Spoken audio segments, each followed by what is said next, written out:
It's your Dilf hero, the Dilf.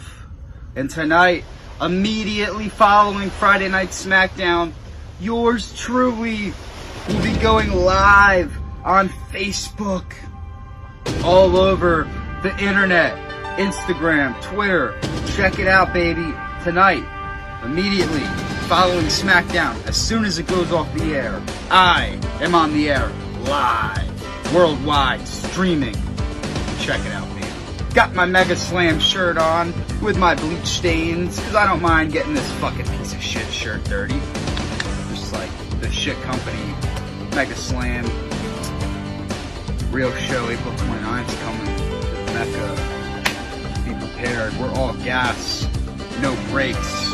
And we're not going to sink like the Titanic. And we're not going to fold like those locked targets and all those other fucking moronic jerk-offs that couldn't even lace my goddamn boots. This is the Dilf. I'm the best. I'm the man. And you're not. See you tonight.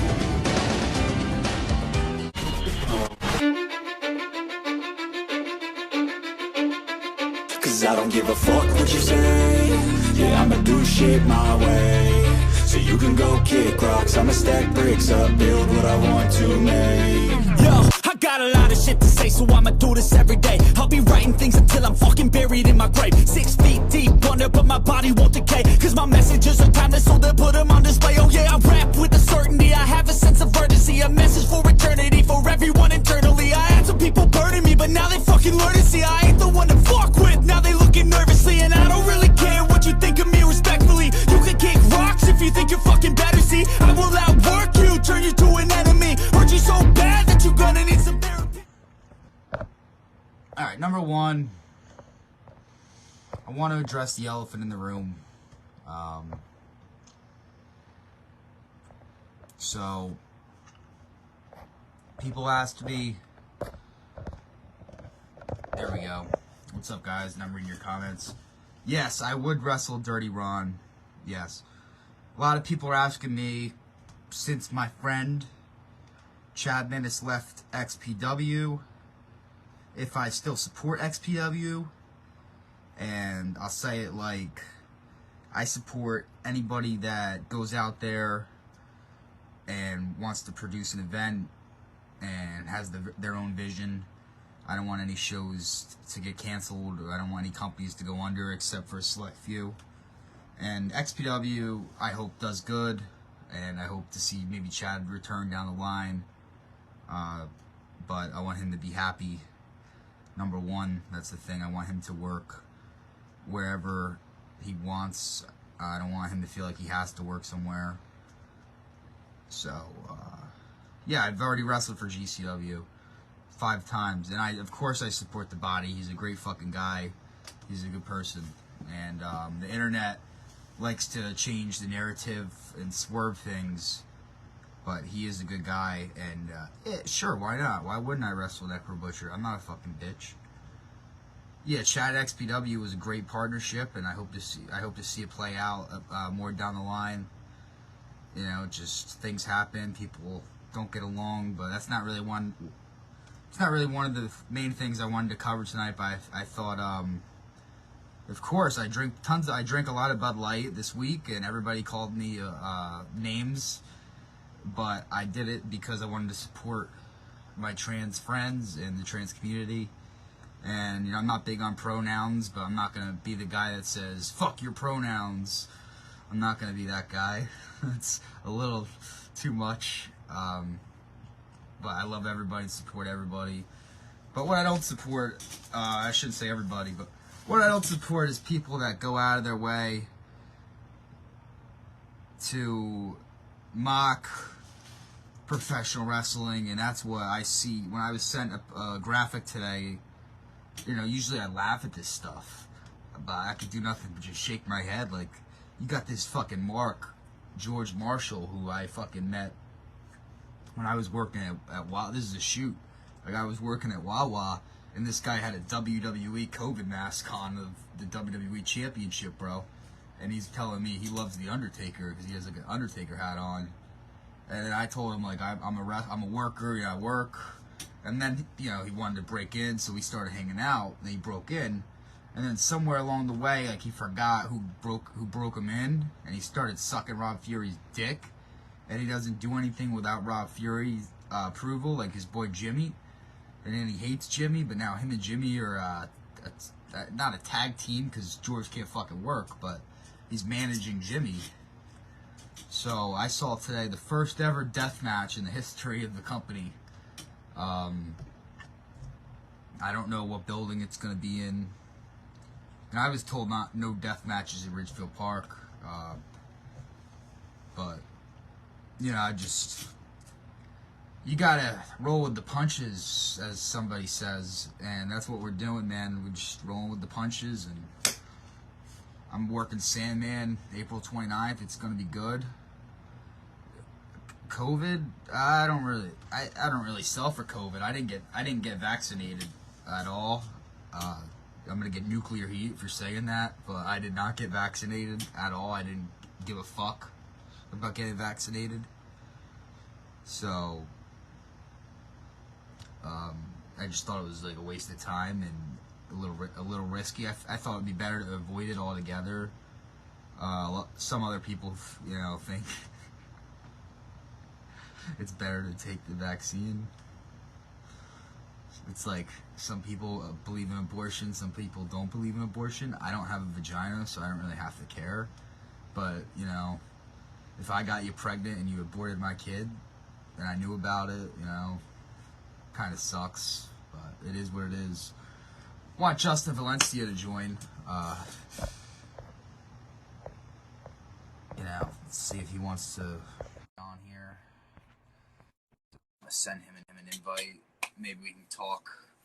But yeah, I just wanted to cover that. I don't want to promote that other show too much. Yo, What's up, bro? How you doing? How are you? All right.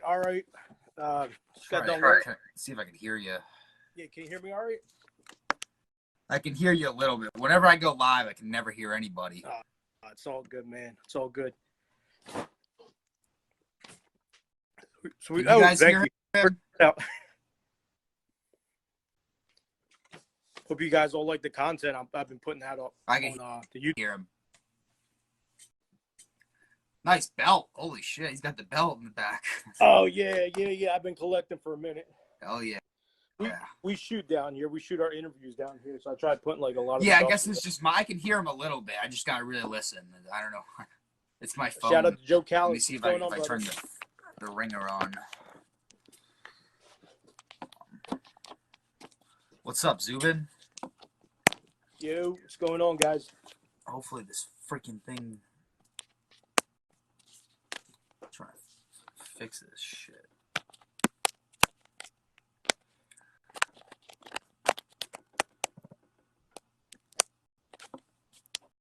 What's going on, Joe?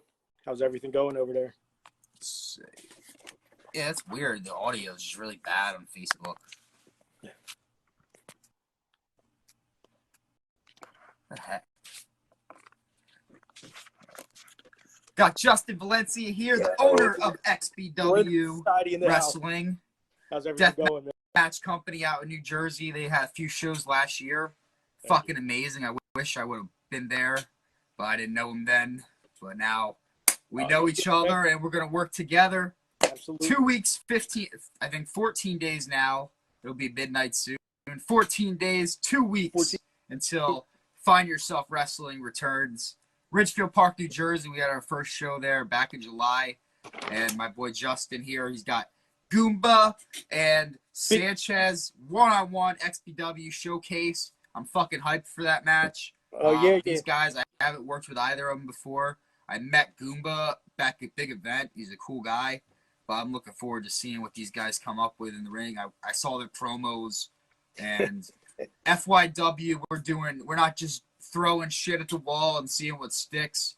We're not just pairing guys up like a lot of companies do. We're FYW, XPW. We're doing like angles. We're building stuff up. We're not just we're not just a pop up or a one off. We're here to stick around, and we're gonna stand the test of time, no matter what. Absolutely, man. And you know what? Everyone's talking about that tag match we have going on with Aiden Blackheart and Chet Ripley. Chet Ripley's making his East Coast debut against the Bruisers. And that's a Fans Bring the Weapons match, correct? Yep, Fans Bring the Weapons. Originally, me versus Madman Pondo was going to be Fans Bring the Weapons, but right now he's in Japan, and he's going to be getting back from Japan like a couple days right before my event. So we decided to postpone it. It's not really the right venue for a death match anyway. It's not really a death match setting. You can't use glass, fire. I don't know if we were going to use fire anyway, but you can't. There's certain things you can't do. But we were going to think outside the box. But this Japan trip and the venue's restrictions caused us to postpone the match, not cancel the match, but postpone the match for a couple months at least.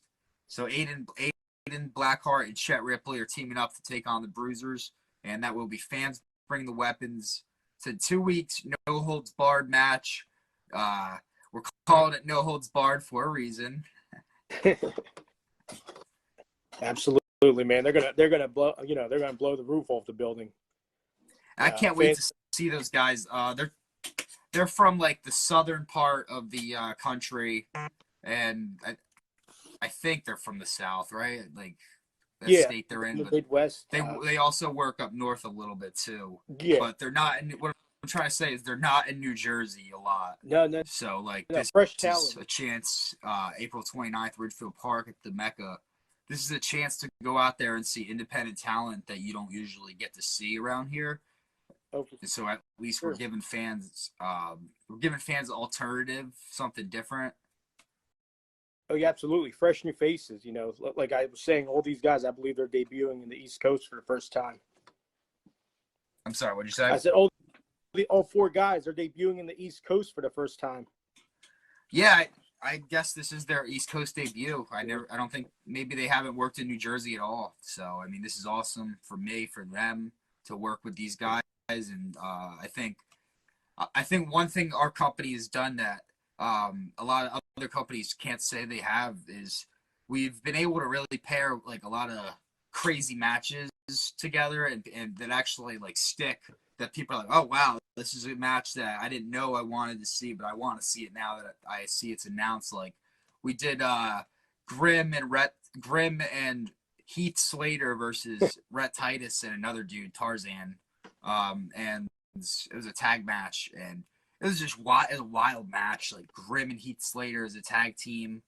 We're just trying to do something different. Like we had Gilbert as the commissioner at one point, and we really want to keep pushing the envelope, and we're trying new things that other companies, I think they don't get it. They're trying to just mail it in sometimes. Okay. But then you have good companies out there like WrestlePro, really, really phenomenal company. Tommy Fierro runs a really good company out in ISPW of North New Jersey. Tonight he had a fucking awesome crowd, steel cage match. He's always, he's running like 10 shows in May. He does the 80s con. That's a stud. Frank DeClet, another good promoter. He runs IWA. It's a company based in Nutley, New Jersey, and they sell out consistently month after month or every other month. Whenever they run, they sell out, and they're going to be at a restaurant May 21st, Sunday, trying out a new. I don't know if they've been in this city yet, or they have, or it's been a couple of years, but they're going to be moving out to a restaurant for a night, and I support them. And then you got the Wrestle Show in Middletown, May 20th, Richie's first convention. That's going to be pretty good. I got Pitbull, Gary Wolf come to that, and I have another guest. I'm going to be announcing probably next week for that.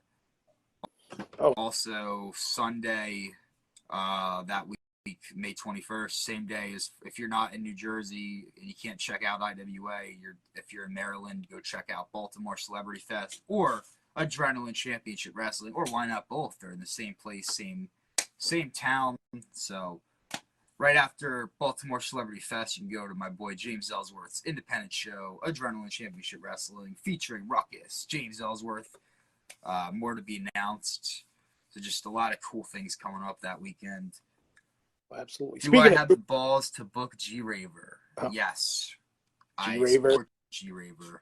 And a lot of people won't say publicly they if whether they do or not. A lot of people do, and they won't say it publicly. But I have no problem putting it out there. I support Brandon. He's a good guy, and I know that what the internet made him out to be is not true. And everybody's made mistakes in the business and in life, and I'm not going to judge another person based off of what I read or bullshit.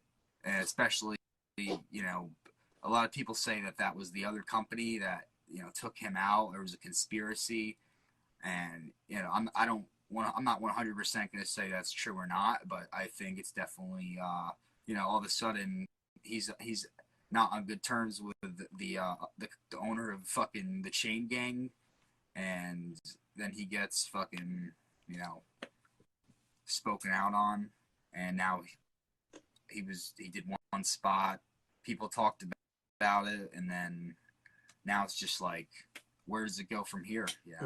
Is he gonna do something again? Is he not gonna do something? Was he just testing the water? Didn't work. Now he's gonna just give up, or is he gonna keep going, keep trying? You only live once. You only get one fucking walk around this earth. So if he wants to fucking wrestle, I support him and I want him to wrestle. If he doesn't want to wrestle ever again and he's at peace with it, that's also a good thing. But I don't like watching something being taken from someone, especially if they love that, like wrestling. But there's also bad people that shouldn't be in the business, that are real pieces of shit. I don't think he's one of those people, because I've spoke to him. I've known him. I wasn't close with him, but I've worked with him, and I never saw that. So and you I were can there only when go he off made. of my experience with people, but I would. And you were there. I do have the balls to use him down the road. I'm not saying he's going to be on April 29th, but in the summer it would be cool. What's up, Steve? How are you doing, bro? You were there when he made his return. Steve wrestles for you, right? Oh yeah, he did. He worked our show. He's a good worker, bro. Steve Cooper. Oh yeah, he's got a lot of fucking drive. He doesn't care. He lives in like Maryland. He works all over the East Coast. Oh, for sure, he's all over the place. We were talking about James Ellsworth. He has a match on your show. Can you hear me? I'm sorry. Yeah, is that better? Yep. Can you hear me better now? Yeah. Speaking of James Ellsworth, he's on a big match on your show against Bobby Nose. Yeah, Bobby's a cool guy. He owns Chair Metal Wrestling out in Oklahoma, and I met him a few years ago. I haven't met him in person yet because he was supposed to work every single FYW event, but he's had travel problems. So, no problem, dude. Thank you for being the fucking man. But fucking Bobby has travel problems. So the only reason I was like, bro, I put you on the poster, but every time I book you, you never make it. So he came up to me with this grand idea. He's like, how about this? April 29th, you put my logo on the poster, and we'll do FYW and All Gas No Brakes, sponsored by Chair Metal Wrestling. So I was like, oh, you want to sponsor us? That's a different story. He could be on the poster. That's a shoot. So Bobby, he's the creator of Chair Metal Wrestling. I gave him an opportunity to wrestle here. Now he is making it up to the because he's a good guy. He's making it up to the company. He sponsored our event. He's the owner of his own company. And I just got the notification on my phone that Joe Biden announced a 2024 presidential bid. I'm going to change my hat real quick. Uh-oh. And while Dilf's doing that, shout out to Josh Baker, East Side Entertainment in his house. Go to his website, buy some autographs, do whatever he sells. It's all legit. It's all good stuff. Josh Baker, everyone. Steve Cooper, what's going on, brother? Yo, Hale, you coming? You coming to the show? Oh, yes. Make America great again. This is the hat that the Necro Butcher gave me after our match, because a lot of people said I ran away from the Necro Butcher, but I didn't run away from the Necro Butcher. I did everything he told me to do. I wouldn't have got the hat if I didn't do a good job. Did he give you a beer too? Huh? Did he give you a beer as well? Did he give you a beer? I actually brought him he likes Bush beer. Or Bush Light. I fucked up. I got a regular Bush. But he let me have a beer with him after the match. We had a beer. I got fucking hit, man. I wasn't having a good time after that. He wasn't holding back on them punches, man. Yeah, it was. I know you felt them the next day. But, yeah, man, that was crazy. Man. XPW returns May 27th. May 27th. Yep, in Newark, New Jersey. So obviously, I want them to do good. Chad Minnis said that he's going to declare the winner on one of the deathmatch groups based on a few different things. So I believe Rob Black will be the man. That Rob Black's the man with the plan, and he's always got something exciting. And I hope some returns happen, and I hope Chad to be one of those returns, maybe on screen. Maybe he does a thing with Chad where he comes out in like an eagle costume. It's a good pitch. They need a Desert Eagle gimmick, bro. They do. Did they put out the shirts yet? Everyone's talking about the shirts. When's he putting out the shirts, the Desert Eagle shirts? That's good. That's gonna sell. That's money. Absolutely. Yeah, I hope it's money. Hope to see you there, Joe. I know. What are you from? You're closer to Philly, bro. It's probably a little bit of a drive, but it's gonna be a fucking kick-ass show. It's gonna be worth the drive. Oh, for sure. You got to see Pitbull in the tag match. Pitbull and Pablo. Tell us a little bit about that. Pitbull, match. Gary Wolf, and Pablo Marquez. Pablo Marquez is an ECW original. If you don't know who Pablo Marquez is, he was a guy that worked for WWF.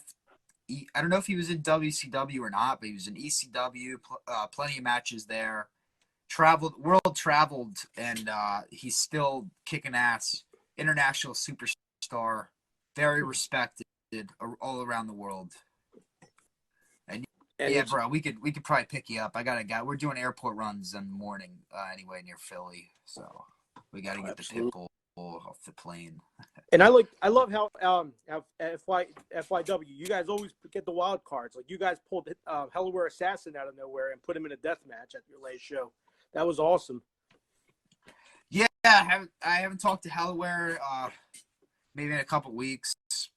He worked Rob Sweet. Originally, he was supposed to work with this other guy, Dirtbag Dan, but he didn't show up. Oh.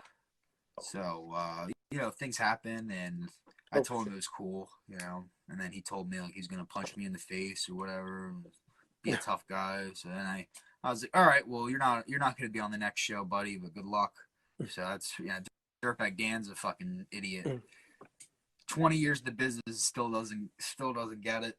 But like I said, my views and opinions expressed don't necessarily reflect those of XPW, but Dirtbag Dan is no longer with the company for being a jerk off, to put it simple. And it's my company, and I didn't open it to pay guys like Dirtbag Dan's fucking bills or cater to him. All right, I'm the owner of the company. You disrespect me, you don't have to be here. Every single chance to step in a ring is a sacred blessing. And Hellaware Assassin, I respected him, and he had a great run. But I don't see him at this time coming back because of his social media conduct is so bad.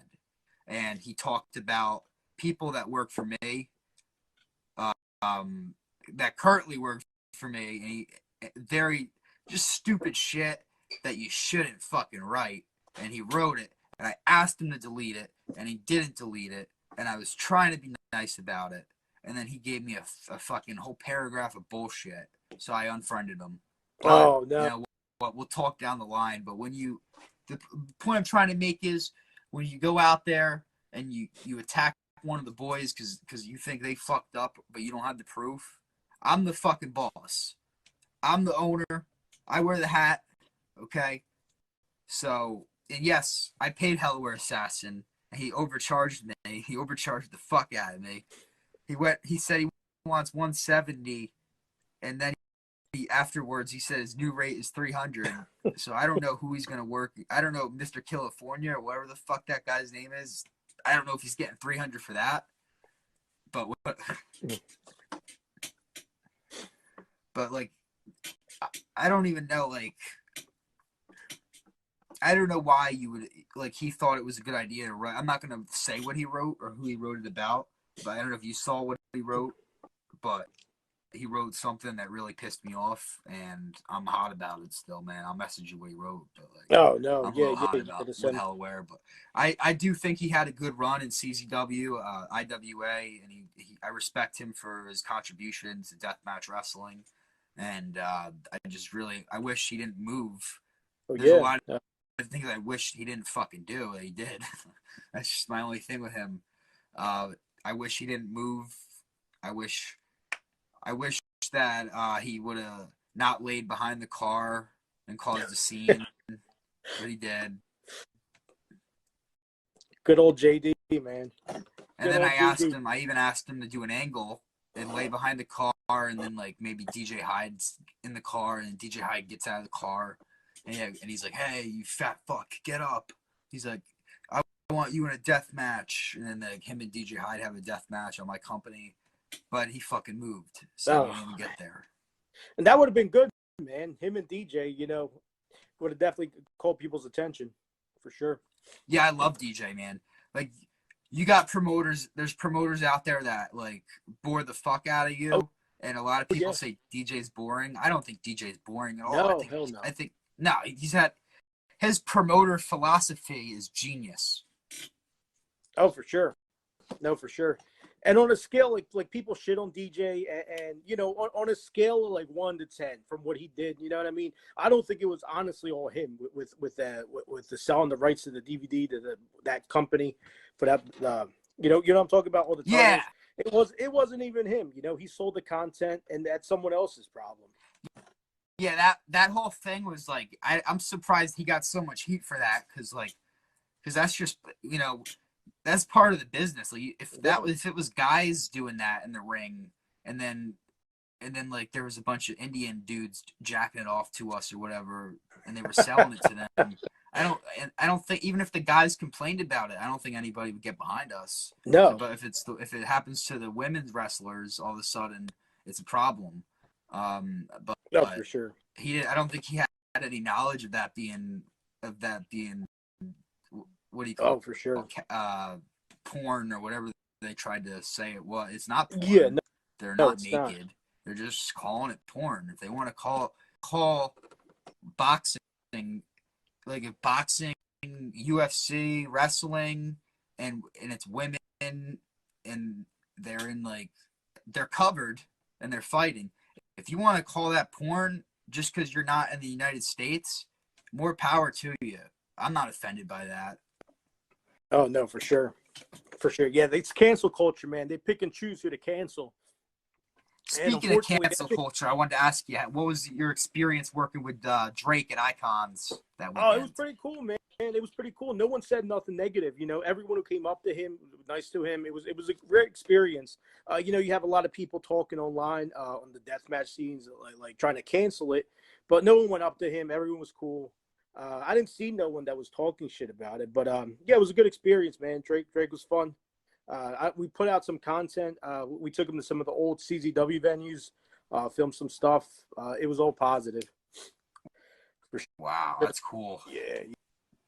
Drake's a legend. Shout out to Drake. Thank you for, coming out and hanging out. So that's like a legit, the stuff you do, the stuff you've done, XPW, I would even say the No Holds Barred, they're legit deathmatch wrestling. Whether I like them or not, I'll give credit where credit's due.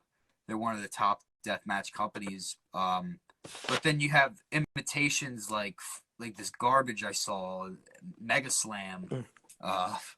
You got Jimmy Controversy versus Rob Fury in the first ever death match in the history of the company. I just laughed and shook my head, man. It's ridiculous. They said, That's not even deathmatch wrestling. They said, Dilf, come to North And the Carolina. fans are gonna get worked. And it's a shame too. It's a shame, but people pay their hard-earned money to see some of this stuff, and they get that. Yeah. But and Wesley just said, "Come to North Carolina." I was supposed to go to North Carolina. I was supposed to go to North Carolina for a show this weekend, but it got canceled because the promoter fucking sucks. That's all I'm gonna say about it. Hey, shout out to Joe Callis, Outlaw Macho Wrestling. Outlaw Macho Wrestling Group. Shout out to Joe Callis, Outlaw Macho Wrestling Group. He's in here. Oh, he's cool. Yeah, thoughts on Danny D'Amano. I wrestled Danny D'Amano twice.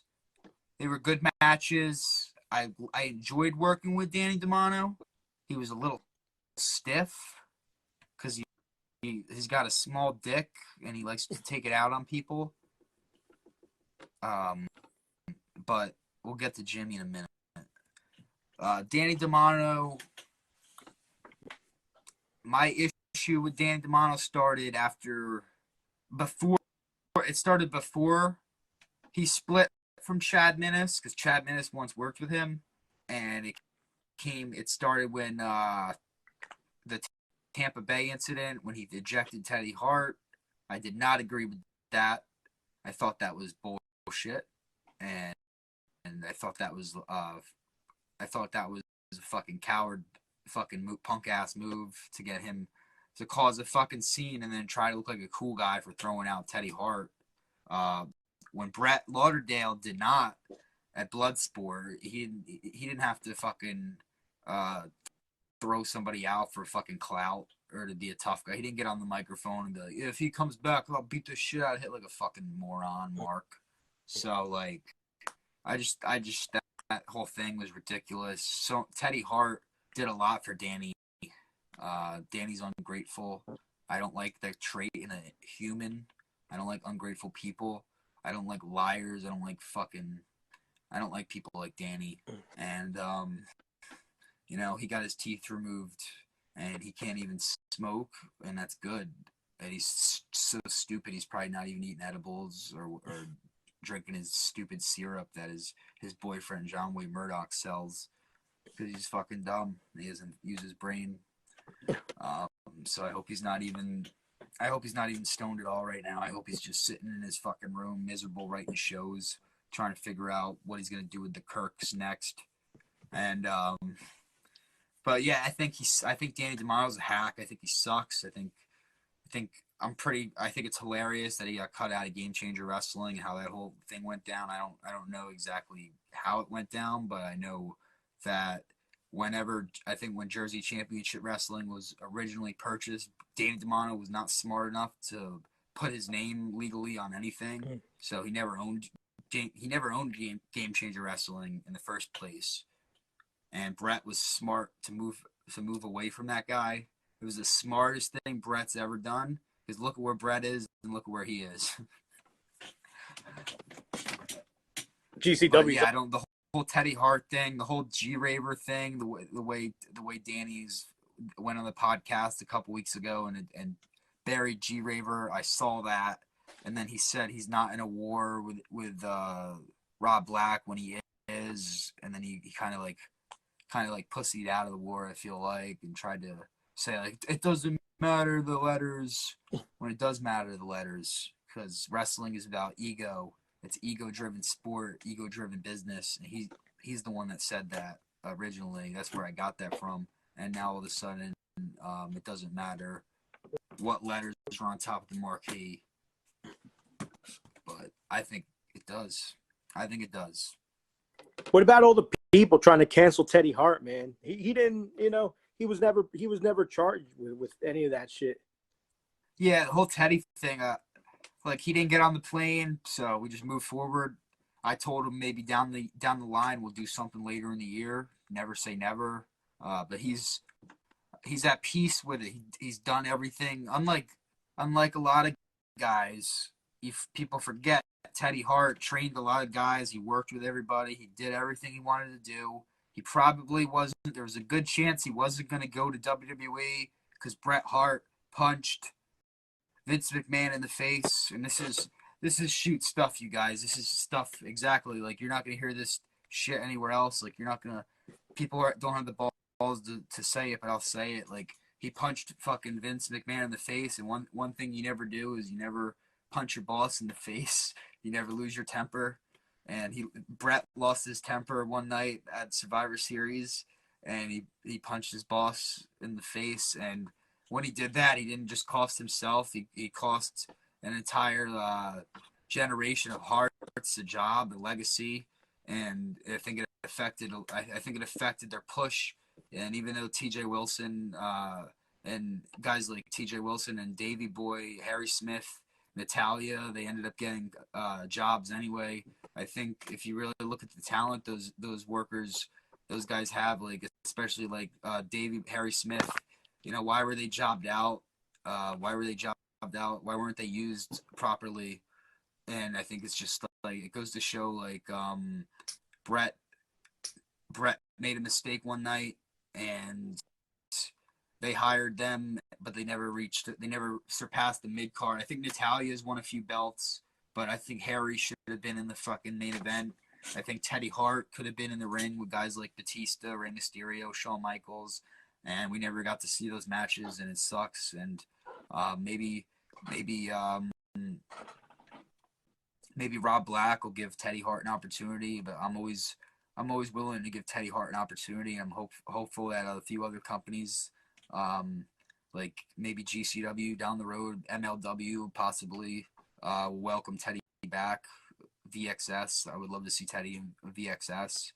There's so many awesome companies that could benefit from having Teddy Hart there, and I think a lot of people got it wrong about Teddy. And the barbed wire, I hate barbed wire, but I don't know if there's something I wouldn't touch. I don't like that thing that Madman Pondo has in his hand. It's scary looking, but I mean, I wouldn't say no. I'm not like a pussy. I don't think I would ever say no to something. Dilf, we got to talk. Can you hear me? Can you hear me? I got to ask you. April 29th, FYW, Find Yourself Wrestling, Ridgefield Park, New Jersey. You have a big match against Sandman in an ECW rules match. What are your thoughts on that match? I think people are just expecting it to be like – people were expecting it to be more of a promo or a mail it in. But make no mistake about it, Sandman is coming to work. He's not coming to FYW to fucking – he's not coming for a payday. He's not coming to swing the stick and leave. It's a match. He's coming to wrestle me, and I've worked with Sandman plenty of times, and it's a build-up to this point, and he doesn't have a lot of matches left in him. He's going to be 60 years old this year. He's turning 60.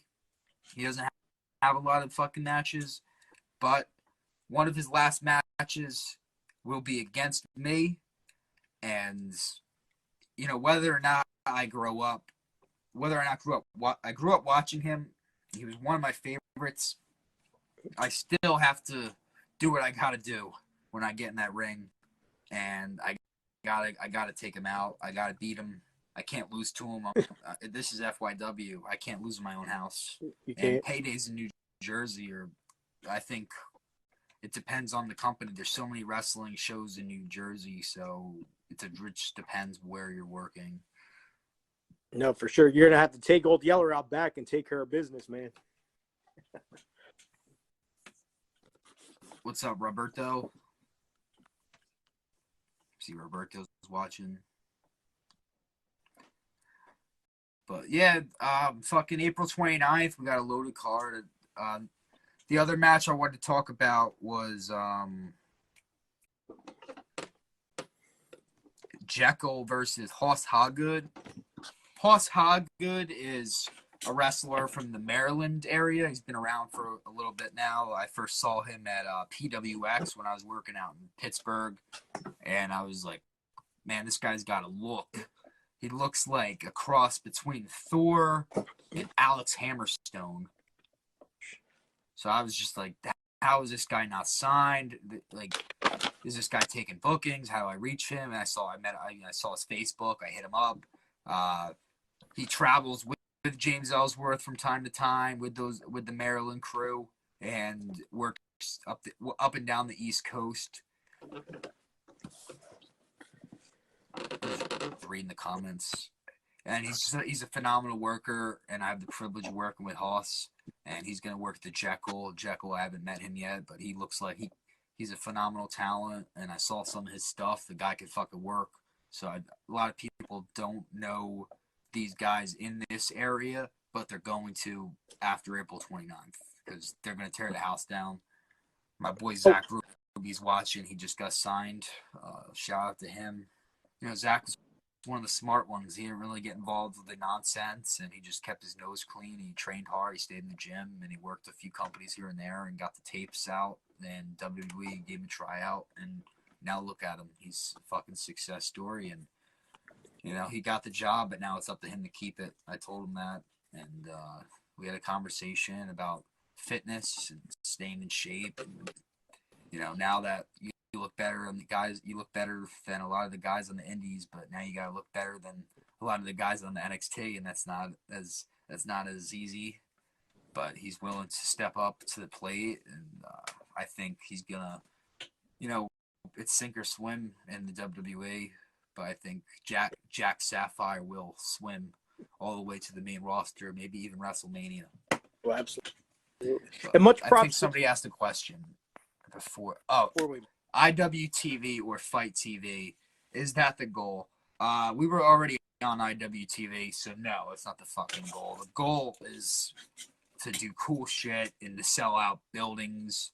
My goal is a live wrestling show with a lot of people at it, chanting FYW with the guys that I want to work with, that I want to book, my vision. I don't want to just, my goal is not to run. I've ran the IWTV with 30 people in the crowd, and we put it up there. You know, we're on IWTV. I haven't been on Fight TV yet. I would like to be, but we're not there yet. I don't think it's really, I don't know if we're going to get that many pay-per-view hits yet, but we were on IWTV originally. Then we moved to XPW's site. We're waiting right now to get the last event up, which was kind of a shit show. But we're getting that together. We're gonna put that up, and then this show coming up will be recorded, and this show is a TV taping on Roku, Amazon Fire Stick. We're going to be on the Now Network, thanks to Bobby, owner of Chair Metal Wrestling, part of our sponsorship deal. So if you have Roku, there's one of those Roku channels, the Now Network. It's like a Christian fucking channel. So FYW is a TV company, and I'm very proud of that, of us being on TV.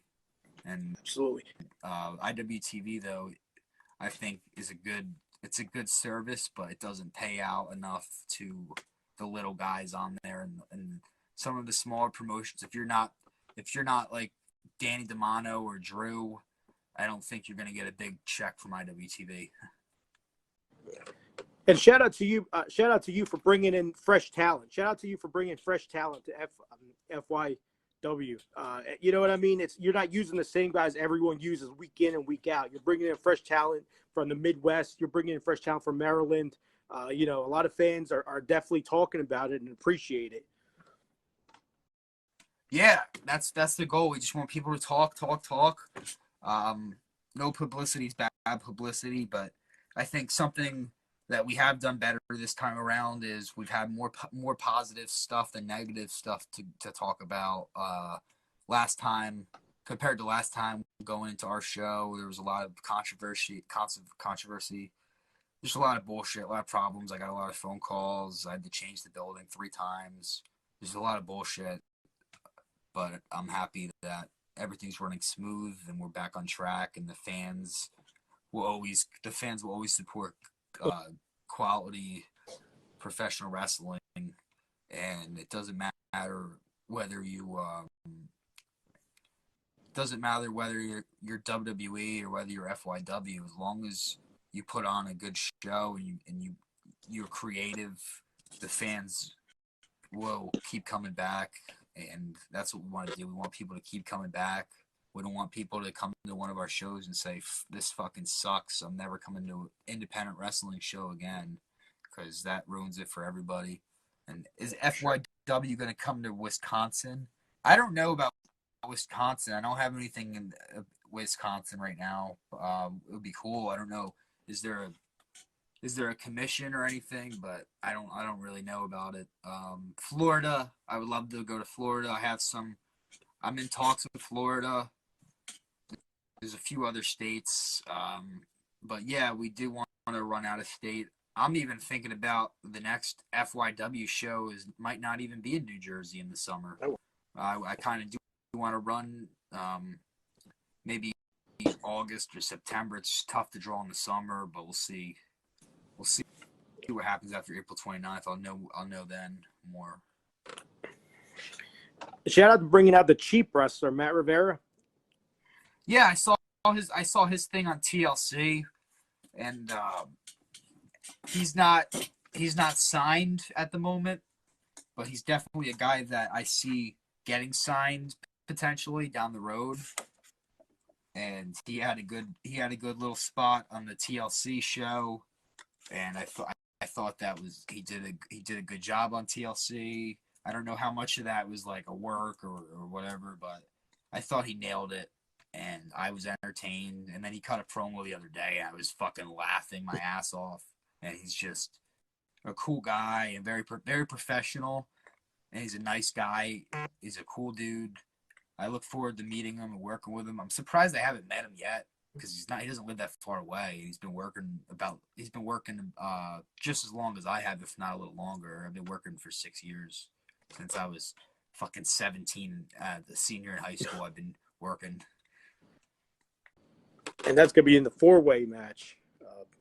Yeah, King Jeter has been on every single SWF show, and that's not going to change. King Jeter is back. This is the 4th FYW show, and this is his 4th FYW match. Sonny Black, a fucking veteran of the sport, good fucking guy. I know I'm saying everybody's a good guy, but it's the truth, man. I work with good people, and I love my roster. And if somebody is a dick or is causing a problem, then we don't really deal with that anymore. We just remove the problem. And I think our roster now is the best it's ever been, because we weeded out the guys that don't want to be here. And you look at guys like King Jeter, the Ice Cream Man. These are my guys, man.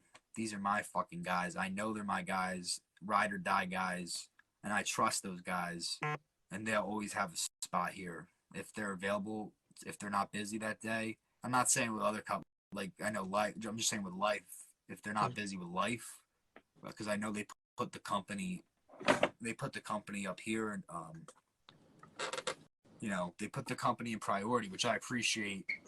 So they'll always have a spot here. I know if Ice Cream Man or King Jeter had to go to Japan or the UK, or if they had a tryout in the fucking NXT, and I was running the same day, I would support them, because I know that they support the company and that their heart's in the right place.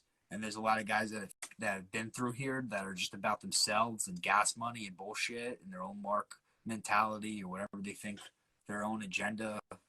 And I'm just lucky to have good people around me.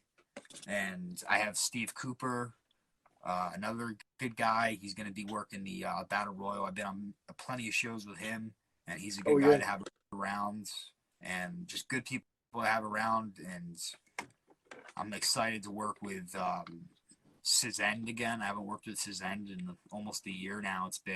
He was on the first FYW show.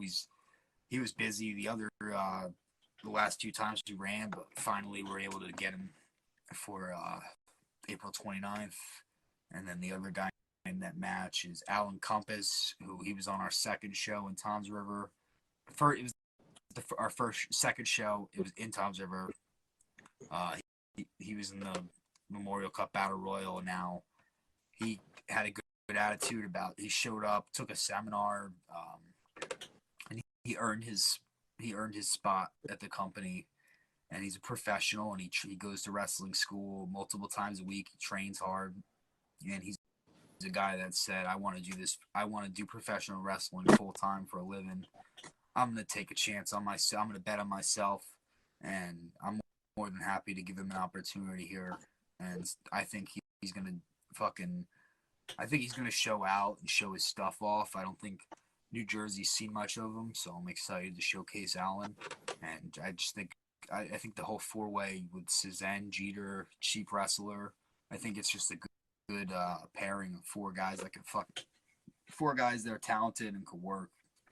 And a lot of four-ways are just random, and I think this four-way has guys that you can get behind and invest in, and get, like we're getting you more than just we're doing more than just wrestling moves. We're getting you guys emotionally invested in our guys. We're telling stories. We're doing angles. We're trying to build the town up before we leave the town, and when we come back, we're going to keep telling the same stories. We're not going to leave you hanging. We're trying to make sense of what we do. We're not trying to insult anybody's intelligence. I think a lot of companies make the mistake of insulting their fans' intelligence. You got a guy wrestling one fucking match, and the next 2 matches later, you put the same guy out there in the same singlet, and he's got a generic mask on, and they try to act like it's not the same person when obviously it is. You're just insulting the fans' intelligence, and I think we can do better. Just instead of just being stupid, I think promoters should take pride in what they put in a ring and what they put on a poster or on a show. If the guy's selling tickets and making you money, it's another story. But like if somebody fucking sucks and they're not bringing any value to your company, get rid of them, man, because they're just dragging you down with them. Oh, for sure. And I want to point out, I want to point out real quick, you talk about your boys and you talk about loyalty. And, you know, I see a lot of your guys on social media page. They're promoting the shit out of the show. You know, I see Mitch, I see Gary Wolf, everyone's promoting it. And man, I like that. You know, you don't see that a lot in locker rooms. You know, they just show up and you know, don't promote as much as they should. But I do see that in your locker room, and I appreciate that. You know, it is a family. Yeah, that was how I was taught by Rob Fury, SWF, and I thought that was one of the good things you take away. You take you learn from people whether they're the best. He's not the best, but he did teach me some things like the importance of promoting and marketing and flyering. You got to take this shit serious to an extent.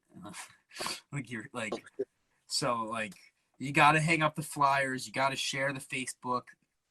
And SWF has always done a really good job of just just putting stuff out there, content, and that's all you can do is put content out there, and they're consistent. And I would love to have a company that runs every single month, sometimes 2-3 times a month, that works with a phenomenal agent like Eric Sims.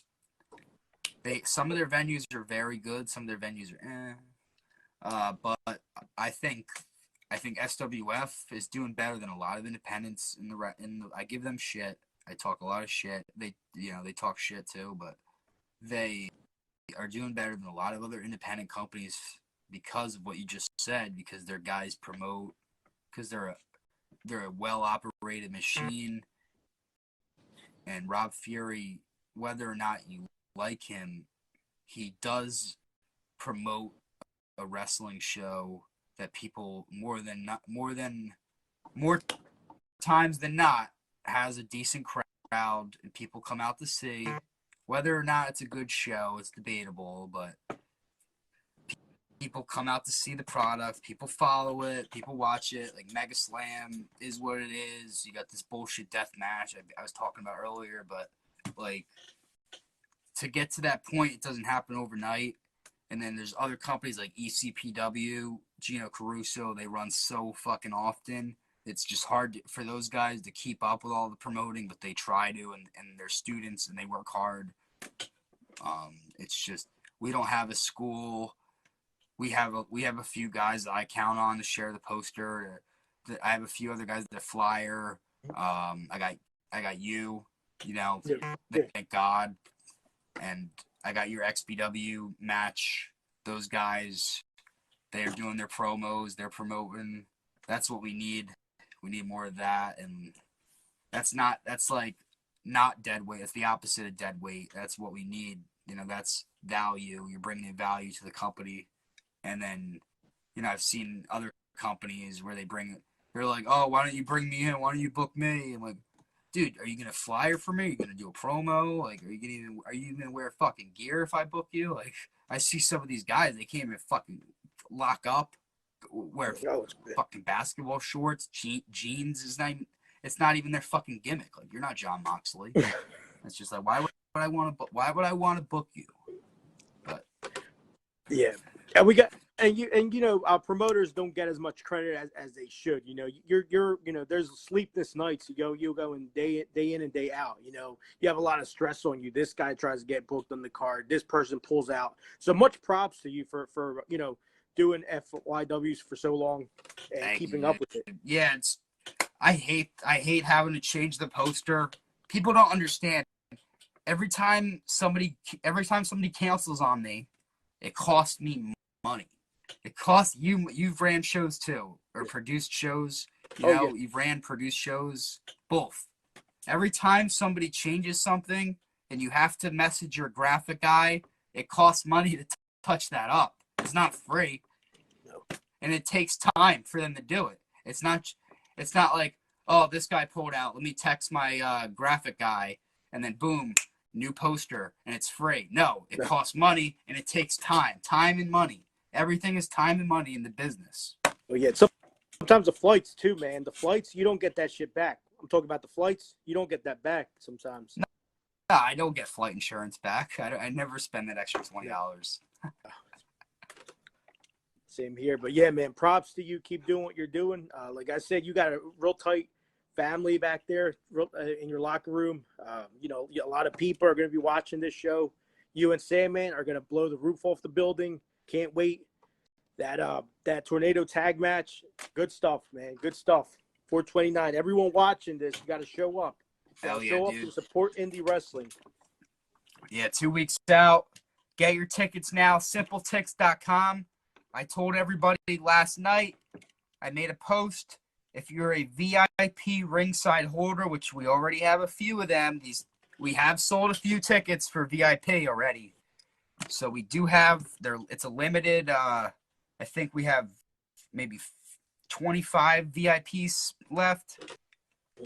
But you know, I made it limited around, I think, about 50. So we do have some left. It's $30. But when you get with the VIP is you get a signed show poster upon arrival, and you get 5 tickets entered in the raffle to win a stick signed by the Pitbull, Gary Wolf, and ECW legend Sandman. So they're going to be signing a stick. I ordered it on eBay today. Raffling that off. My boy Andrew Morgan Magic is watching. Shout out to Magic. If you're in South Jersey, April 29th, and you can't make it to my show, check out Funhouse Wrestling. Funhouse Wrestling is an awesome product, and they book a lot of my friends, and it's a good company, man. Just check them out and give them a chance if you haven't yet, because it's one of the good companies in New Jersey. There's so many companies in New Jersey, and Funhouse Wrestling is at the top of one of the places I want to work. And then I see Damon Feldman is watching. Damon, what's up, man? Celebrity Boxing, June 17th, Atlantic City. Nobody takes better care than the fighters and the celebrities than Damon Feldman, one of the best promoters in the world, constantly on TMZ, on CNN. No problem. Thank you, Magic, for 40 years in the wrestling.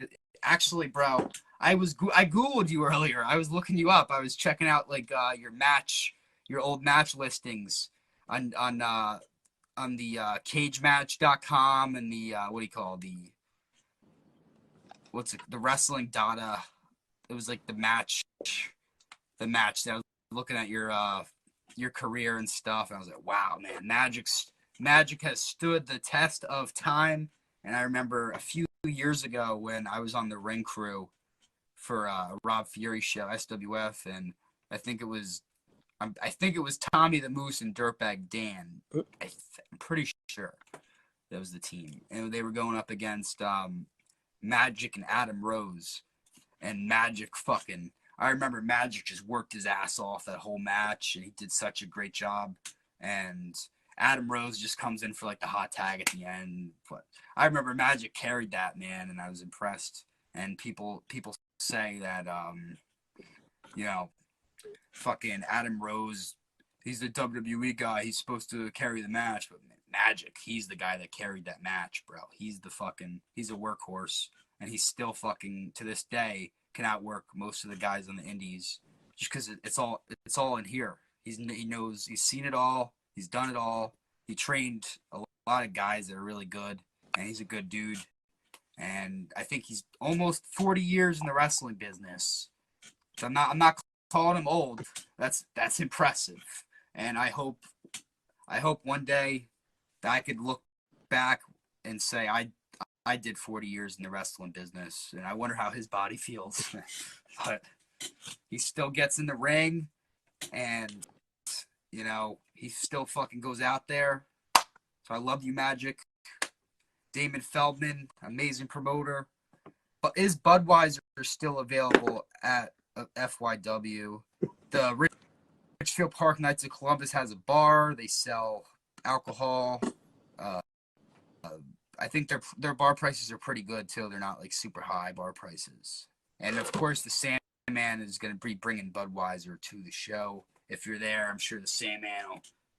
If you get close enough, he'll dump a Budweiser in your mouth. That's another reason to buy a ticket to our show. The Sandman's going to come. He's going to have the beer. Why wouldn't you want to be there? Why wouldn't you want to be there? For $30, and I want to stress that out. For $30, you're going to get a front row ticket and a show poster, a signed show poster, and a chance, 5 tickets, a chance to win a signed kendo stick from 2 ECW legends. That right there is worth $100. It's a great deal. Yeah, I think so too. And I talked about this with other promoters and some of the other wrestlers, and I noticed that I saw I saw a family 4-pack, advanced family 4-pack for $100. I know inflation is a thing. I know Joe Biden fucked up this country. Yeah, you are paying off for all those years, bro. Aren't we all? Slayer too, right? The guys from that era, man, fucking Biggie Biggs, Bill Pierce, Magic. Those guys paved the way for a lot of the New York guys, and they deserve our respect. And anytime they want to be at FYW, the door's always open to those guys. I love those guys. And I believe Magic trained he trained under Iron Mike Sharp. That was one of the premier schools in New Jersey. You know Iron Mike Sharp, right? For sure. Joe Callis, I want to say the new XPW title. Inflation. Yeah, so inflation, wrestling promoters are charging crazy amounts for tickets. And the way I looked at it was like, if there's a family of 4 and maybe they don't have $100 to spend on a Saturday night to go out and see wrestling, but maybe they do want to go see wrestling. WWE tickets are expensive. I think $100 for just 4 tickets. It's kind of it's not like a lot of value because it's still $25 per ticket in advance. So you're not really getting a deal. I don't really think you're getting a discount, especially when there's other wrestling shows and like Gito Caruso where you can get a ticket for like I think at the door, you get a ticket for like 10, sometimes $15, 20 for ringside at the door, not even advanced. So some of these promoters are like I'm not gonna name them, like Rob Fury. Sorry, they're selling family 4-packs for $100, at $25 a ticket. So I put out a $10. I'm live. So I put on I'm on Facebook Live, chill. So I put out my roommate just got back. So I put out 10 tickets, $100. You could buy 10 tickets for my show April 29th in 2 weeks in advance. 10 people. If you got a birthday party, a big family, a lot of friends, or maybe you just know a lot of wrestling fans and you want to give these tickets away, do that. There's 10 tickets for $100 at the link, compared to 4 for $100 and the show that's there 7 days before us. And it's not about undercutting the market. It's not about, oh, their show's more of a quality show. They're not running a better show than us. We're running a better show than them. We're running a better business, better strategy, better company, and a better for the fans. And we're not trying to work the fans out of anything. I think they're probably going to try to hit people for $35 at the door, or just create $40 at the door. And people want to come out and they want to do the raffles and they want to maybe get concessions, but they're going to be tapped if they're getting hit with fucking $40 at the door. That's ridiculous for like a 2-hour show. So I'm not trying to make people overspend on my product. Like, if people, my whole thing is like, if you want to buy a ticket to a wrestling show that I'm running, I'm not gonna charge you what other companies are charging, because I don't think that's the other companies are charging the right amount. Because it's like a family of 4, like the average family is not gonna come out for $100.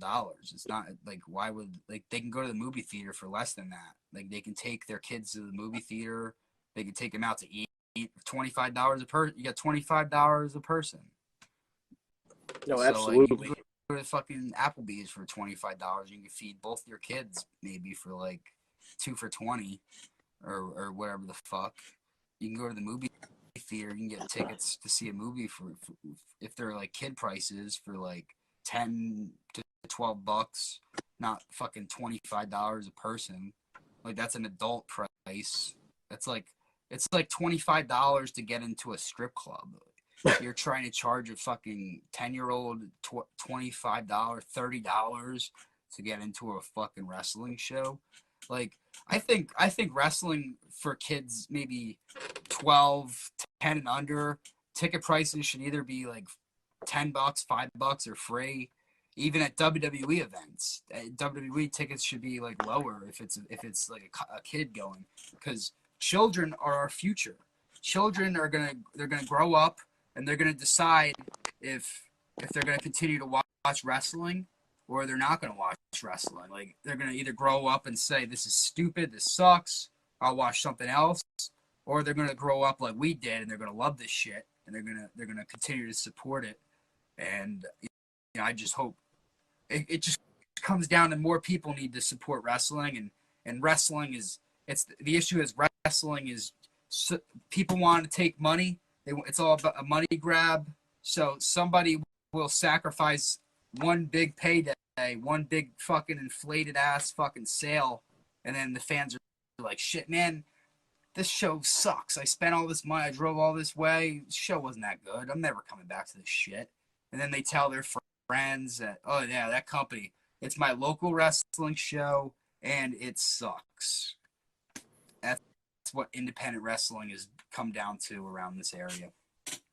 Oh no, for sure. And at $10, that's $10 a ticket when you purchase a 10-pack deal. $10 a ticket. Yes. You purchase it's perfect for birthday parties. It's ideal for birthday parties and larger groups. We also have a 4-pack that does not cost $100. The 4-pack costs $55. So think about that. You can get a 4-pack for $55. You can get a 10-pack for $100. So like you're getting a deal. You're not getting a fucking $25 a head in advance bullshit price. Plus you have to pay a fee plus taxes. It's like $120 almost for 4 people to go to a 2.5-hour independent wrestling show in Elks Lodge. Like if you're buying, put it this way. I know what that place costs to run. I know what it costs to run in there. If you sell, and I'll give it to them on this, if they sell 10 of those 4-packs, 40 tickets, they make back the venue and the ring. Or I don't even think they have their own ring, but they make back so they have to sell 5 4-packs. They have to sell 5 4-packs, and then they made back their ring. So I don't think they'll sell one. I want to see proof if they sold one.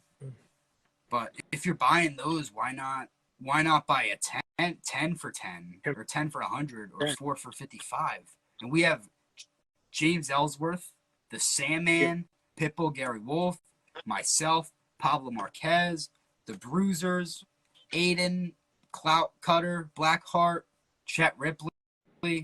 Got guys that can fucking work their ass off, man. Got good independent talent you don't normally see.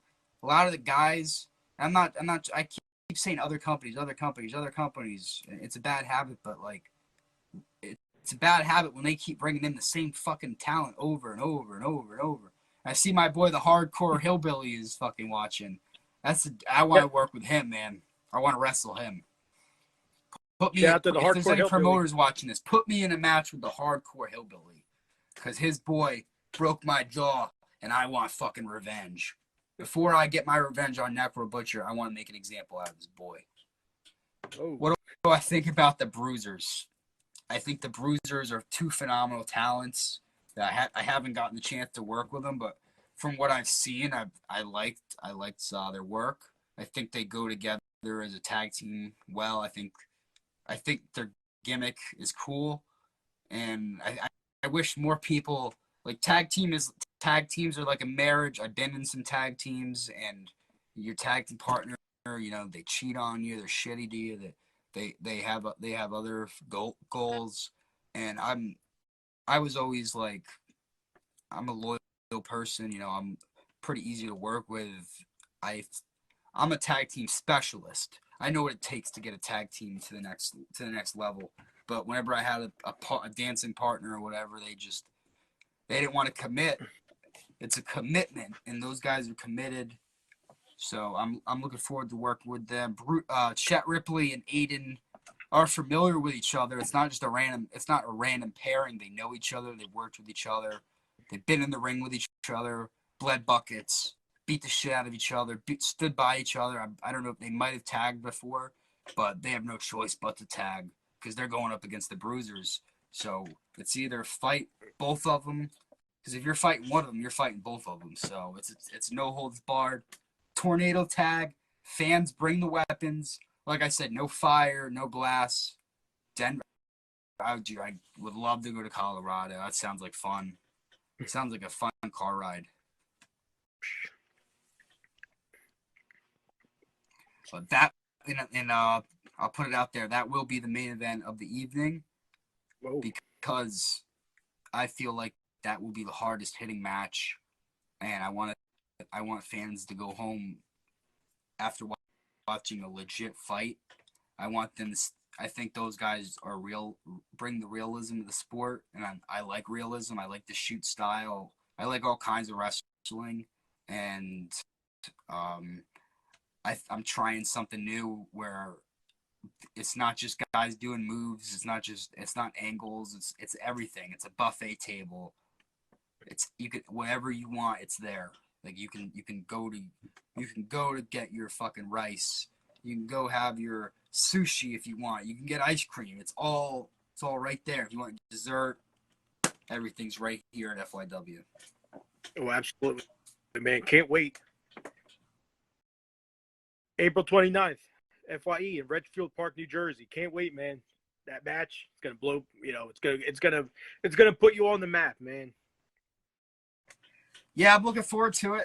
I think the reception from the fans and the boys and just overall, first time we ran at Ridgefield was a Friday night. It was our first event, but I think we're ready this time and we're gonna do better. And I'm ready to have a good night and fucking sure. kill it with my roster. And we have a good team and we're gonna upgrade the set a little bit. So we got a new look that we're gonna be trying out. New sound, whole new company, and it's all about quality and leveling up and getting better and learning from our mistakes. And I'm proud of the team we put together. Is there going to be a buffet at the next show? No, but what I mean by like the buffet is the buffet table is something that DJ Hyde talks about, and it's you want to be like a company. You're not just death match. You're not just comedy. You're not just hybrid. Whatever the fuck, intergender, whatever the wrestling is. I'm not gonna have a show like Stan Styles, and I like what I respect Stan Styles, but I'm not gonna run a show because because it's his thing, the intergender bonanza. But it's the same thing over and over and over. And first, there's a market for that, and people like that. But I want to be the buffet table of professional wrestling. I want to give fans everything. I want to give fans an alternative because I remember what I liked as a fan, and I liked a little bit of James Ellsworth on SmackDown, but I liked the fucking deathmatch. I liked this old school CZW. I liked Game Changer Wrestling, what they did when they put themselves on the map with Nick Gage, all those guys fucking killing each other and Howell. I love deathmatch wrestling. Deathmatch wrestling is fucking amazing, but I don't believe in necessarily. My goal is not to be the number one deathmatch promoter. My goal is not to be the number one promoter of any specific genre. I want to be the promoter that you look at as like Brett Lauderdale. It's just like the best wrestling of all kinds, and that's what he is, and that's what I want to be. But it's gonna take time, and whether we get there or not, we're gonna enjoy the journey. And I've had a lot of fun running wrestling events and participating in wrestling events that I'm not even the promoter of. I'm continuing to travel more. And I've seen, since I opened FYW, I've seen more opportunities than I can ever imagine from other people that want to do business and do good business and bring me in, and maybe I'll bring them in, stuff like that. And that's great. That's good business. And more people should work together instead of against each other. And I just want to give the fans, it's about giving the fans everything, because I'm not doing it for me. I'm not doing it to entertain myself. It has to entertain the masses. We have to appeal to the masses, or else, we're never going to grow. We're just going to stay the same. And then what's the point of promoting this thing if we're just promoting this? If we're just yelling at the same 20 people every month? Oh, for sure. Oh, for sure. And I'm glad you brought that up, with having, one company doing the same thing over and over again. Shout out to Rob Black, man. I love how he runs his shows. He has like the perfect formula, in my opinion. His shows have my attention, from the start of the show to the end. Oh yeah, they're a good show. They put on a good show. I wish that Chad was still there. It sucks, yeah. but never say never in this business. And Chad's a good friend of mine, so I support him no matter what. It's not like there's any beef with him. It's just like XPW. I don't know if I would feel right on the ring crew if Chad had a fucking ring rental the same day and I was doing the ring at XPW. I wouldn't feel right being there and not being with Chad, because Chad's done everything for me in my career, and he's been good to me. So when nobody was good to me, he was good to me. And, you know, the same, I was good to him too, when a lot of people were like, oh, fuck that guy. Guy does not run shows anymore. They were making fun of him with the boardwalk beatdown. But, you know, they could never go out there. They could never go out there and run the convention that man did with Sting and Goldberg and everybody else on God's green earth. And on top of that, he was jumped by a bunch of fucking students over a lie. And he still is doesn't sell for the bullshit, doesn't let it get to him. He's a strong individual. So whether or not he's with XPW, I support Chad Minnis, obviously. That's not in question. But I do want to see Chad Minnis back at XPW at some point. What's up, Frankie? But like I said, Chad Minnis is a smart guy, and he's gonna work wherever he thinks it's best and wherever they're treating him good, because after all these years, he deserves to be treated good and not like just a ring guy or a jabroni, because he has a mind for the business. And I really believe that Chad could be a really good producer. I think his calling might not even be promoting wrestling events in the end game. I think his calling might actually be like a producer in like Impact or maybe MLW, WWE, who knows, like AEW. Like, I think Chad could work at one of those places and really do good and move up the ladder, because he's a smart guy. And as long, you know, but there's just so many politics. It's just all about politics and who you know, and you know, it's just bullshit. And so, but you know, in a perfect world, in a fair world, I think Chad would already be working for one of the major companies today. And thank you, Frankie. You're a good dude, man. I saw you did a good job today, and that was a fucking amazing crowd with ISPW today. ISPW had a good crowd.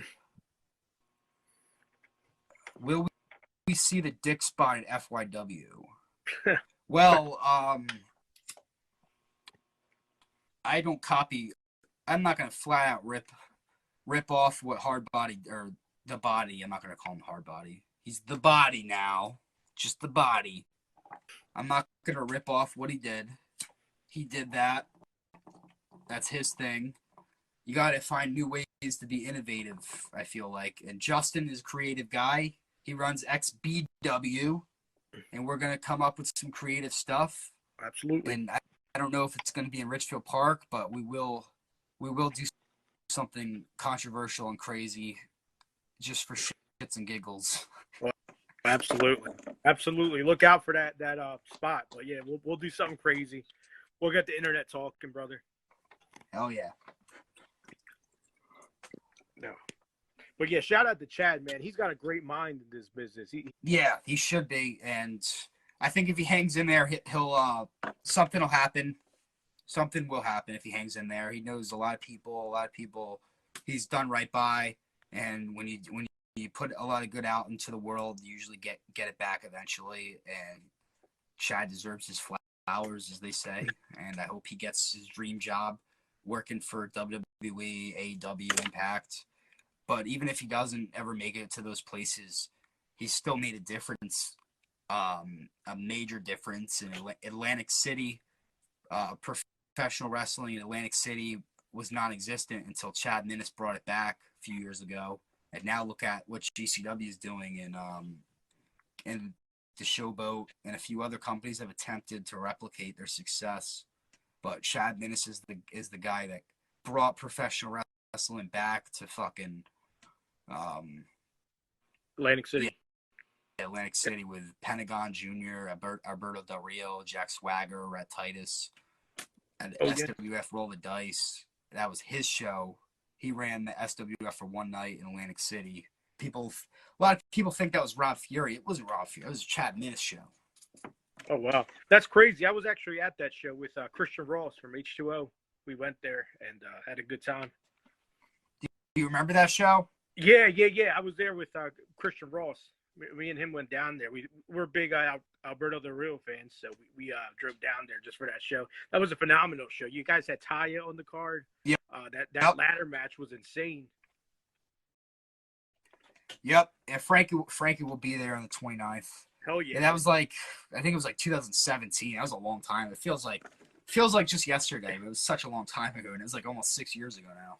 Yeah. I think Del Rio came down with Paige. Yep. Del Rio came down with Paige, and his brother was there too. I was talking to his brother for a while. Yeah, that was about the same time that they was. That was when he was dating Paige. Yeah. Yeah. Good times, man. Good times. What a wild relationship that was, huh? Yeah. Wow. I'm a big Del Rio fan. I'm a Del Rio mark. Me too. Absolutely. I liked it. I would work with Alberto. Maybe we could figure something out. We can get him up here. He was in New Jersey maybe a couple months ago. I think he was up here doing some stuff. No, for sure. He's great. His title run was one of my favorites, honestly, in the last couple of years. The fans hated him. Yeah, Vince liked him. Vince thought he was a good worker. I don't know why. I guess WWE didn't want to keep him in the main event scene, but he was like the world champion, and then all of a sudden he was moved to the mid card, and I thought he could have been up there. I thought he could have been a top guy for a little longer, and they kind of just didn't use him right. Oh, I agree. Him and Punk had phenomenal matches, you know. It just sucks because there's only so many top spots in the fucking WWE. It's so hard to get in that spot. Like Ryback, he was supposed to be a top guy, but he ended up never being a top guy. I don't think Ryback has the talent Del Rio has, but Del Rio, fucking, with, like you said, CM Punk, his matches with Dolph Ziggler. Oh yeah. Del Rio could wrestle a broomstick. Yeah, no, absolutely. That match, and he went through some stuff with the cancel culture, but I'm glad to see he's back to work. Oh yeah, man! Fuck cancel culture. But yeah, man, he could work with anyone, have 5-star matches, anyone on. Trying to. What'd you say? I said, yeah, he could have 5-star matches with anyone on that roster. Yeah, the sound is bad.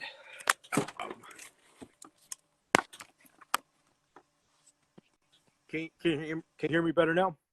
I can hear you better now. All right, cool.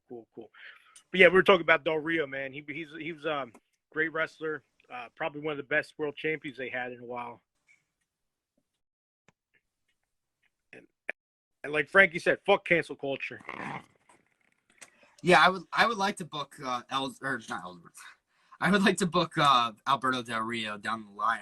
I don't know where. I think he's in Texas. Yeah. I don't know where he flies. Like I don't know if it's Houston or Dallas or maybe somewhere else. I don't know what airport.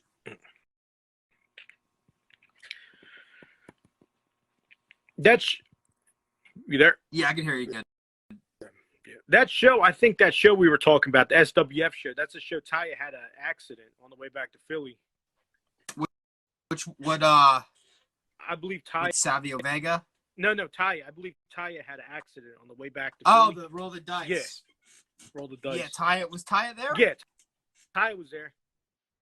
You know, did you ever see that video where the guy spits beer on Taya? Oh yeah. Dude, yeah, that guy's actually a cool guy. Is he? I like that guy. he was just hammered that night. But he told me what happened. I forget it. He hangs out at the arena still. Yeah. Fucking what happened was he was wasted, but she did knock a drink out of his hand already, earlier in the night or something, or earlier in the match, and he went back to get another drink, and drinks are fucking expensive at the ECW arena. Oh, yeah. You've seen the bar prices there. Yeah. So fucking this guy fucking gets another drink, and then the bitch, I don't mean to call her a bitch, but she fucking knocks the fucking drink out of his hand again, and like he spits on her. Yeah, I know the guy. It's fucking hilarious. Like I'm not mad at that. I think that's fucking hilarious. Like, welcome to the business, Taya. Yeah. But she's been around. Yeah. She should. If you're gonna knock a fucking drink out of somebody's hand twice, and each drink cost over it costs like $10-15 for a fucking little cup of fucking alcohol in there, and if she's knocking it out of his hand, that's more than probably a fucking ticket cost at that point. Oh, like two drinks is more than a ticket costs. No, for sure. Yeah. So I'm not mad at him for that. But you brought up Ty. I just wanted to tell that story because that's funny. That he's actually a cool guy, and I think as of like incidents like that, I think are hilarious. Oh yeah, it's funny. I shared the video because someone behind him recorded that, and I shared it. And a couple people messaged me saying, "Hey, he's a cool dude," or someone said, "Hey, that's my brother. He's a cool dude." So I took it down. But that's funny. Yeah, he's a cool guy. Yeah, I don't know if you posted about it. Yeah, he's a cool guy. Yeah. He's funny. I just shared it because everyone was all pissed off about it, Yeah, I mean, he did fuck up. It was you're not supposed to spit on a girl. No. Now looking back on it, it's hilarious. Yeah, no, for sure it was. Some good times, man. Good times. And he's still allowed in the arena. Oh yeah. I think his brother works for the arena. I don't want to say who the brother is, but I think his brother works at the arena. Oh, nice. You got the best stories.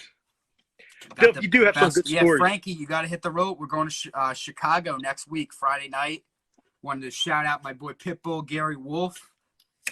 Going to be teaching a seminar Friday night, April 21st, Chicago, Illinois. I've never been to Chicago, so this is my first time ever. I'm excited. I'm going to Chicago. Never been. Always heard about the city of Chicago growing up, saw movies, and I finally get to visit. Have you been there? The Windy City, of course. Good times out there. Is it great? Is it a nice city? Yeah, it's a nice city. I just drove by it, but we did make a quick stop. We went to some restaurant out there. But yeah, you're gonna have a good time, man. Good time. You're gonna be going with the Pitbull. I'm coughing. Good, man. Hit my vape. I'm going to the Freelance Wrestling Academy.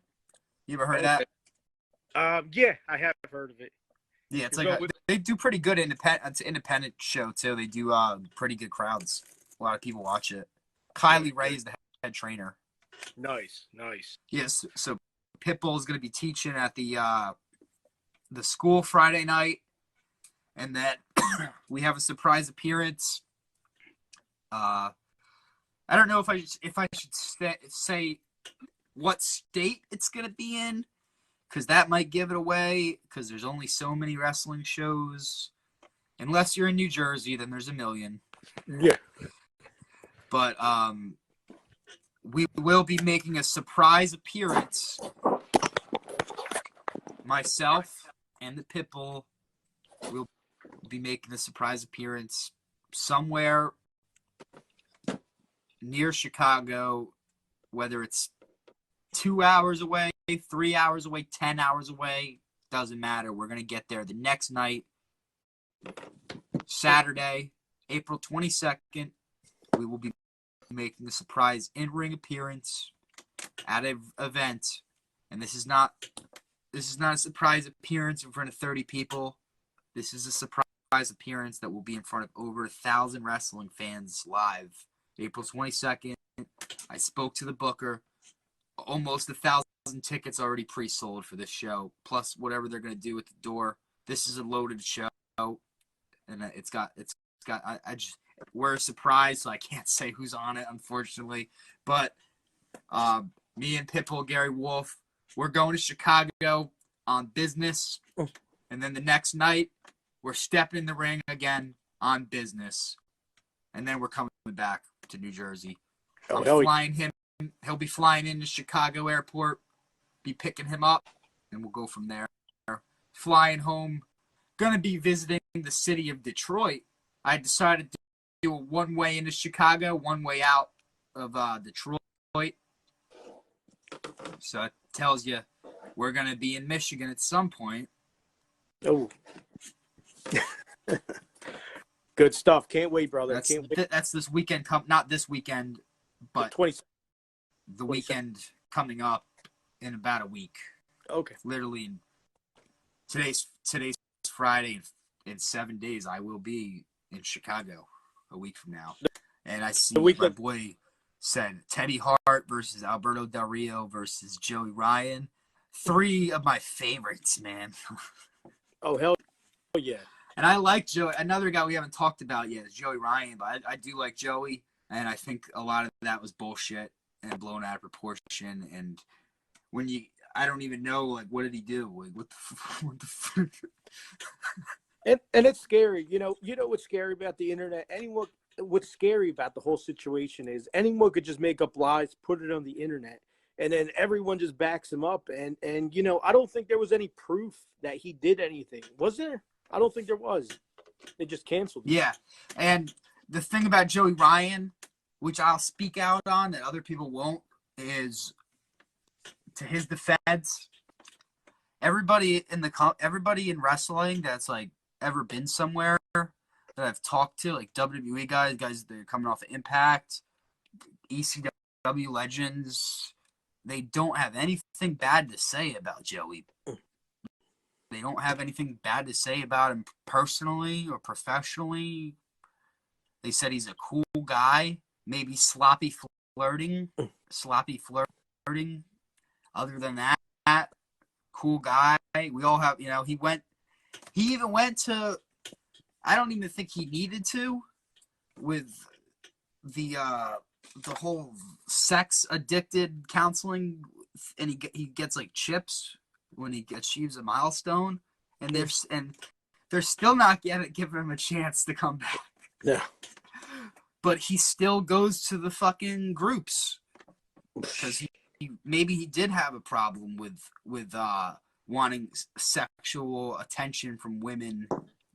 Maybe he's wanted that, like he said, he wanted gratification, and that, that's a mental disorder or whatever. He had a problem. He went to go get himself fixed.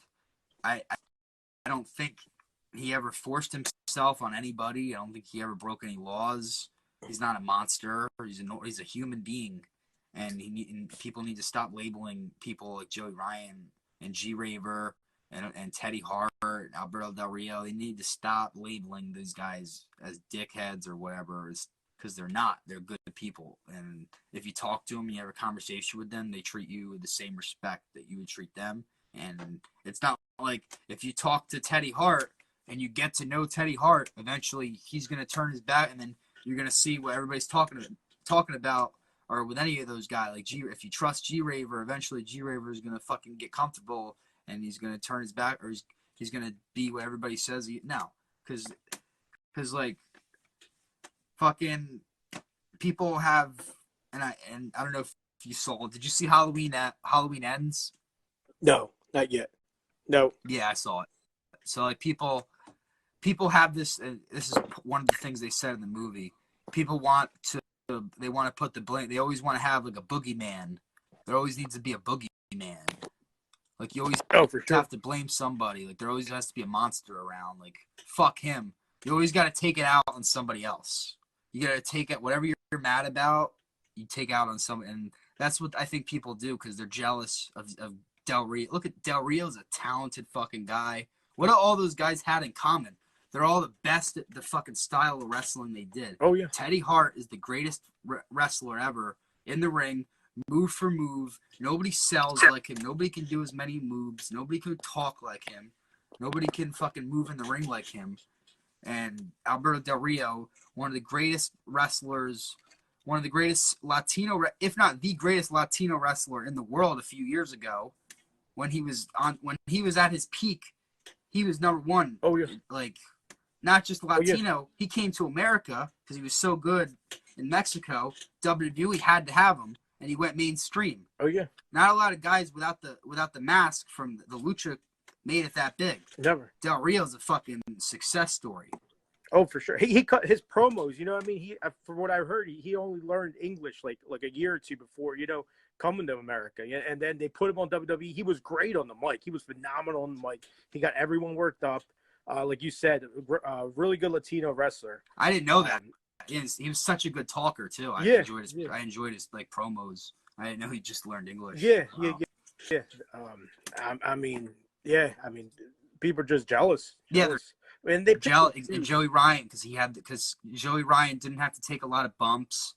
He didn't have to.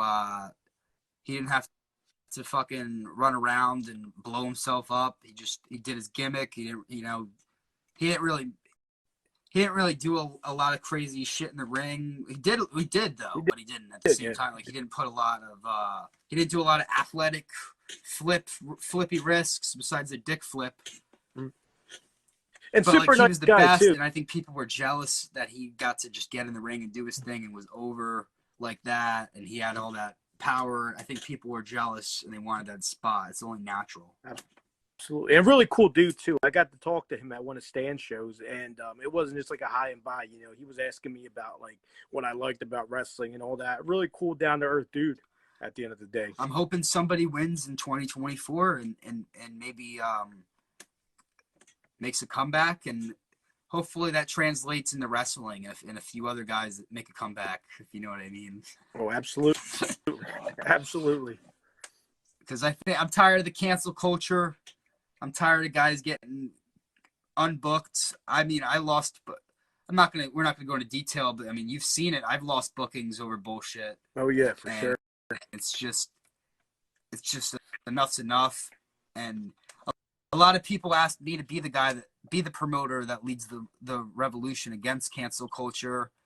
And I feel like it's my responsibility to do so, whether or not I cancel myself in the process. I want to say it's crazy. I don't know if you remember back last year, I brought in Zandig to Icons for a signing, and I got so many people messaging me like bullshit, like why are you bringing him in and this and that, and like what did he do? He made deathmatch wrestling in America what it is today. John Zandig. What if they don't like him because he likes Trump? Yeah. This was back when I brought him to Icons. But now that Trump got arrested, it's okay to like him because he's cool now. Yeah, I guess it's okay now. But yeah, I would like to screenshot that and show how many people message me. It's like, why are you bringing him in? Or are you sure you're bringing him in? And yeah, dude, he's he made deathmatch wrestling what it is today. It's crazy because if Trump wins again, and like the guy got canceled for liking the guy that was our president, and then now he's our president. Yeah. Again. Does that make any sense? No, not at all. Not at all. And I've liked Trump in WWE. Oh yeah, I like Trump. Yeah, for sure. He did a good job in the. I remember when I was a kid, I was in like 4th grade. I really thought he bought Raw. Like I thought that was real. Yeah, me too, man. Me too. I wish he did. I wish he would have. Yeah, commercial free. Yeah, that's right. That's right. Good times, Fucking man. awesome. Good times. I completely forgot about that. Forgot about so awesome. That was the best. That was the summer. Because when I was a kid, I had a bedtime. So like that only in the summer I could watch Monday Night because Raw didn't start till 9 back then. So I could only really watch Raw in the summer. So that was like in the summer, and I remember it was commercial free. It was before all my favorites got released. I still loved wrestling so much. Before I broke in, I missed those days, man. Just watching as a fan, not knowing about what went into it, all the bullshit. Yeah. Back when wrestling was good, man. That's why it's your duty. You're gonna make wrestling great again. Hell yeah, dude. Absolutely. Definitely. But hey, I have to jump off. This phone's dying and it's not charging down here. But yeah, thank you for having me on. Yeah, dude. Thank you for joining us tonight, bro. Appreciate you. Probably gonna hop off in a few minutes too. Let's give one more time, the 29th of this month. Find yourself. Oh yeah, dude. 2 weeks away. That so many crazy matches. 10 tickets, $100. How can you go wrong? Honestly, you got legends on the card. Everyone watching this, show up, buy the tickets, support indie wrestling, support Dilf. Thank you. See you guys. I'll see you guys on the 29th. Hell yeah.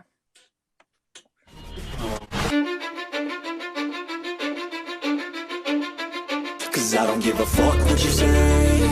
Yeah, I'ma do shit my way. So you can go kick rocks, I'ma stack bricks up, build what I want to make.